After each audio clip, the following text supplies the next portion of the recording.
Hello, we're the CSUN Autonomous UAV team.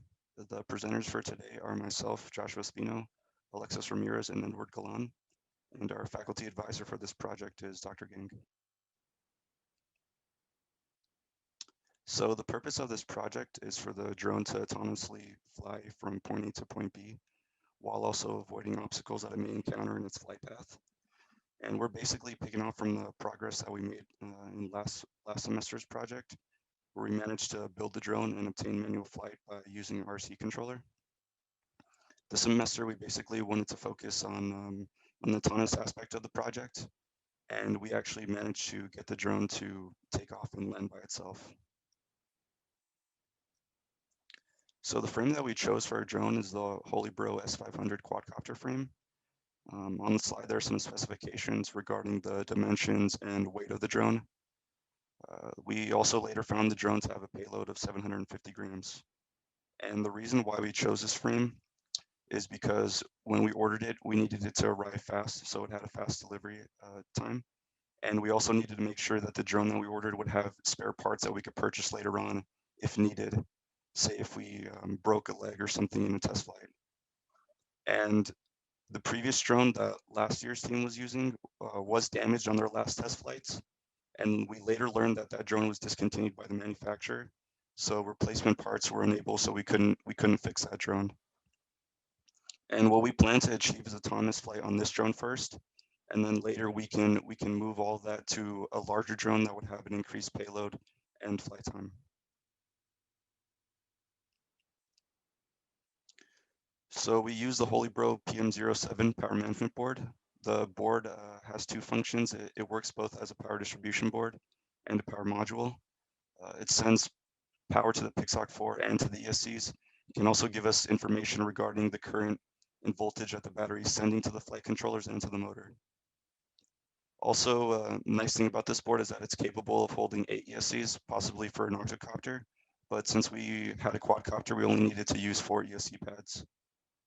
The board comes with an XT660 plugs already soldered onto it, and this is where we connect our battery. And the battery that we chose for our drone is the GoldBat 11.1 volt LiPo or lithium polymer battery. Some of the specifications regarding the battery, such as the voltage, battery capacity, discharge rate, and cell configuration, that's all on the slide. And when we perform test flights for the drone, we need to make sure that the battery has a voltage of above 10.6 volts. And when we charge the batteries, we need to make sure that we don't overcharge to 4.2 volts per cell or discharge under 3.2 volts per cell. So the ESCs that we use are the high power 30 amp brushless speed controllers. These ESCs basically determine and monitor the speed of the motor by reading the input signal that is coming from the receiver or the controller. And for the motors, we chose the Hobby Power 1000 kV brushless speed controllers. The motors are connected to the ESCs using bullet connectors as seen on the slide with that picture. And the ESCs are connected to the power management board through soldering. Alexis will now continue with his part of the presentation.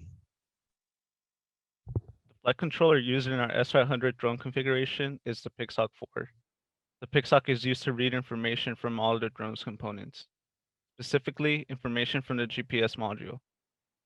The GPS collects data on the drone's location, altitude, and orientation. That data can then be transferred from the Pixhawk to the Raspberry Pi for use in autonomous flight script development.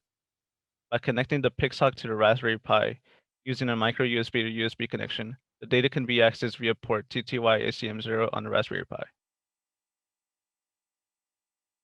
Prior to performing any test flights, calibrations must be performed on the Pixhawk sensors.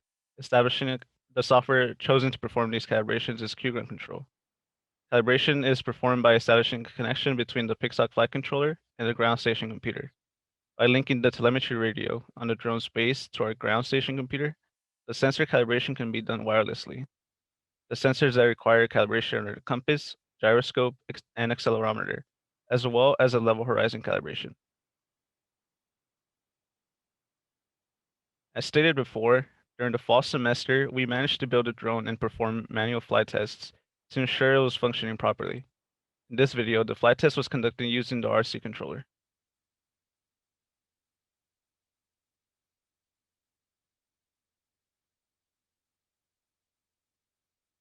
To achieve autonomous flight, Python scripts were developed using the Dronekit-API and loaded onto a Raspberry Pi.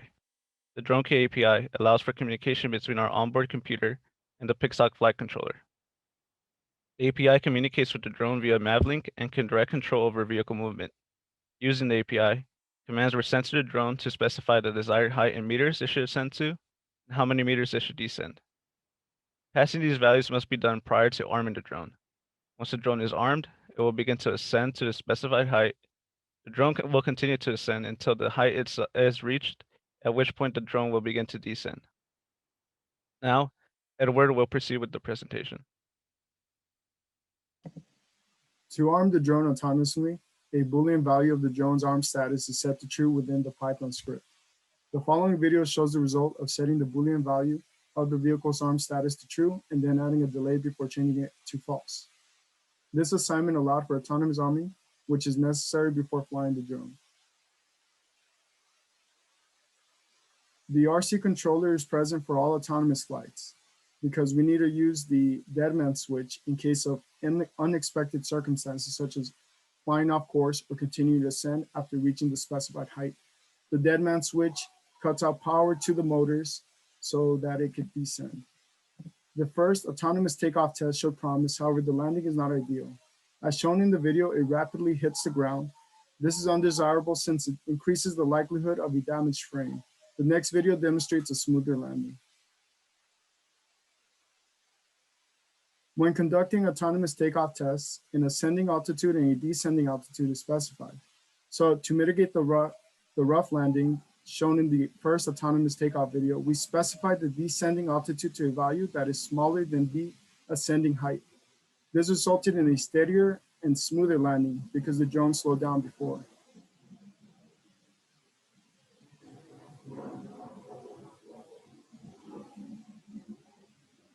For our future plans, the goals for next semester entail autonomous flight between 2 points, switching to a larger and more powerful drone, and installing a LiDAR device for obstacle avoidance. Before switching over to the bigger drone, the team must reach autonomous flight between 2 points with the smaller S500 drone. Once this is achieved, the team will move forward with the new drone for increased payload and flight time. This will allow the team to move forward with obstacle avoidance since we can add the LiDAR device. LiDAR stands for light detection and ranging, and it uses a remote sensing method that utilizes light in the form of a pulse laser to measure variable distances. The drone type in consideration is a hexacopter since they are typically larger than quadcopters and have a greater payload. To conclude, during the spring 2021 semester, the team was able to achieve autonomous arming, takeoff, and landing. The team will now work on accomplishing autonomous flight between 2 points and obstacle avoidance with the S500 drone. Thereafter, the team will use the Python code and transfer it to a hexacopter for improved flight time and load capacity. If you have any questions, feel free to ask, please. Okay, thank you. We finished early again, so we have around up until 1:52 for any questions. So again, if you have any questions in the chat, you can post them. Do the judges have any questions? Yes, I do. Yeah, this is Vaughn Cable. So you're going to thoroughly check out all of the software on the smaller drone before you switch over. Everything essentially is the same on the larger drone, and you're going to completely vet the operation on the smaller drone. Yes, so we plan to complete the operation that is intended using the smaller drone before purchasing the larger drone. And it would be compatible with the larger drone as long as we use the same flight controller. Yeah, right. Let's see. When are you using? You mentioned some of the issues of that you might want to be telemetering back to the ground. Things like the battery voltages and the current draw of the motor and so on. Were you getting telemetry of the status of the system? Yes, so that's all transferred to us via the QGround Control software, which we have open while we're doing all the autonomous flight tests. And Do you see that in real time? yes, you do. So okay, so you can monitor. All right. Um, I noticed you mentioned dead man switch in case there's a problem, so you could switch over to RC. Are you doing any um, fault protection if you didn't have that available? In other words, the autonomous vehicle could be in a situation where you didn't have someone to save it with the RC. So no, that wasn't implemented into the script. So we were depending on using the RC controller. Okay, so in this case, you're still manning the loop all of the time. What you did say something about autonomous arming. Okay, that's pretty easy. That's a vanilla kind of a thing where it just sits there. But the takeoff and landing was autonomous. Yes, it was. I didn't get that. You know, how did you? What did you do to soften the landing, for instance, So, if it wasn't an RC thing? Watching this video, we play it back. When it's descending, it looks like the drone is still speeding up because I believe that it would still think that there's more ground to cover, not just the 5 meters that it ascended to. So that's why for the next test flight, what we did was decrease the descending altitude because we thought that the reason why it was coming down so fast is because it thought that there was still more meters to go before it needed So to. you tweaked some constants in the that the software is reading.